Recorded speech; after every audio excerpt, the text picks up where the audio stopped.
Hey, what is going on, you guys? It's Luke Wayne here. Hope you guys are all having a fantastic day. I really do. And as always, remember high hopes and low expectations. Today, we're going to be talking about some minor issues I have with Gotham X. Now, these are not game-breaking issues. These are not issues that I'm going to be majorly upset about, but these are some minor, almost concerning issues, some of them that I just thought I'd talk about because I haven't seen a lot of people make videos on these. I've seen people make videos on, 30 FPS. I've seen people make videos on, the graphics look terrible, on how the combat looks terrible, on this, that.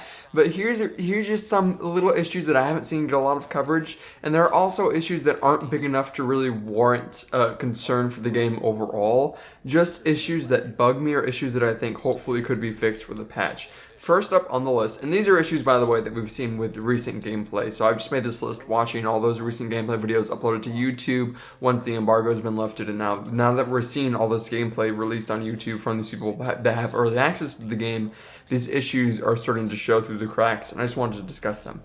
Anyways, with that out of the way, first up on the list, we have loading screens. Now look, I understand the point of loading screens when you have the completely untethered co-op, but I'll just say I'm a little bit disappointed that we have loading screens on the PS5.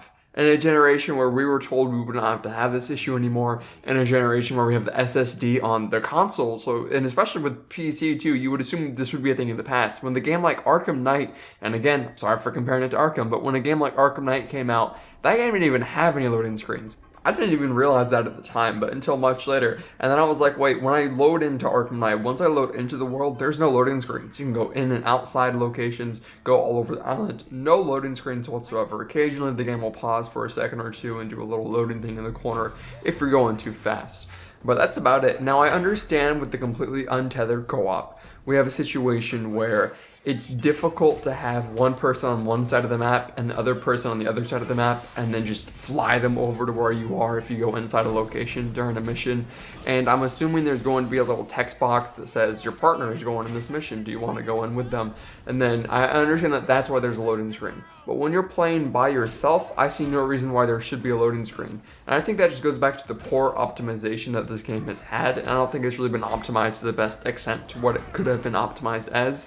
And that's why we're seeing these little poor performance issues through the cracks. Which brings me to my second point. And trust me, these are not all about performance or anything like that. It's just this one more point about the performance, and then we're gonna go back to the actual issues that I have, like with the story or with the cutscenes. But one issue that I have is not the 30 FPS itself. I'm fine playing on 30 frames per second. I'm fine with that 1000%. It's just concerning that it was handled so late in development that they didn't say anything until recently, only because they had to say something because people were asking about it and people were concerned about it, and they're like, yeah, by the way, this game is only at 30 frames per second on consoles. Now, one thing I do like is the fact that hopefully this can be fixed with the future update, and again, I don't care. Even if it's added later as an update, I'm not going to play it at 60 FPS. It makes no difference to me. I'm fine with 30 FPS. I'm not spoiled like that. And I'm not saying you're spoiled if you do want 60 FPS. It's your money. You want whatever you want with this game. But for me personally, I don't care. The issue that I have is just with the marketing of this game. And that's also has to do with the fact that they pulled the last gen version so late. And I had someone in my comments a few videos ago getting mad at me saying, Luke, people had years to save up for the PS5 and Xbox, Series X. Like, they have no right to be mad. And I'm like, yeah, they do have a right to be mad because we were told this was going to be on those last gen consoles. And then they got pulled a mere months before the game releases. And look, I'm not mad that this game is only next gen. I'm fine with that. I actually support that because I think it's time we move away from last gen, even though it is frustrating that it is hard to still find like a PlayStation 5. It is so hard to find one of those. It took me months to be able to get mine. And I understand that not everyone has that.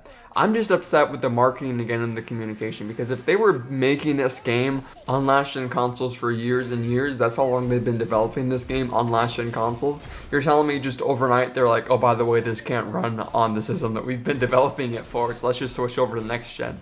No. This was not an overnight decision. They took a while to make this decision, and I'm kind of disappointed that it took them even longer to tell us, by the way, this can't run on last gen. So it's just overall with the marketing of the game, I feel like the communication could have been handled better. Even with the marketing of just news in general, there was such a drought for such a long time, even after this game was revealed. They should have revealed it sooner, and then once they did reveal it, it took so long for them to even finish the game and for them to even show us anything about the game. And it makes me wonder, how far along were they in development in 2020 for them to take this long to finish the game? I'm like, did they just start developing this game like 6 months before DC Fandom? I'm not even sure anymore, honestly.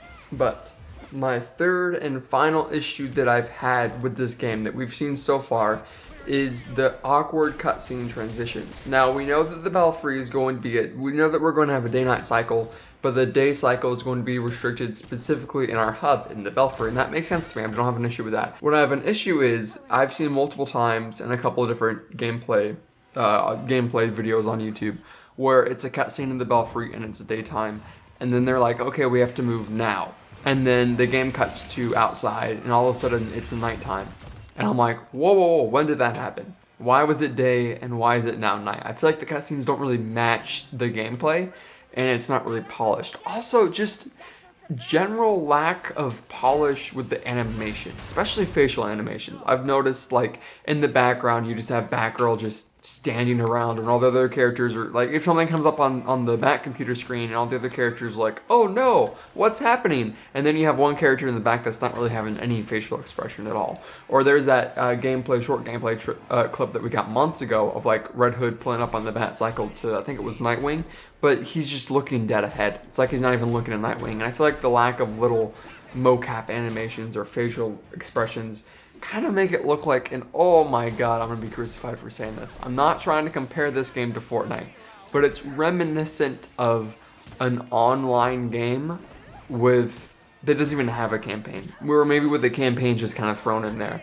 Or it's reminiscent of like fan videos of like fan-made cutscenes that were recorded in an online match. Like when people would make those videos of Battlefront 2 and try to make a story out of them, but they were just like awkward little animations or a character looking up and down. It reminds me of that. So I'm worried that this game isn't going to have the polish that I feel like it deserves as a good DC game. And that's concerning to me, but as long as the game is fun, at the end of the day, hey, I don't mind the poor marketing. Because at the end of the day, that's not going to affect the quality of the game.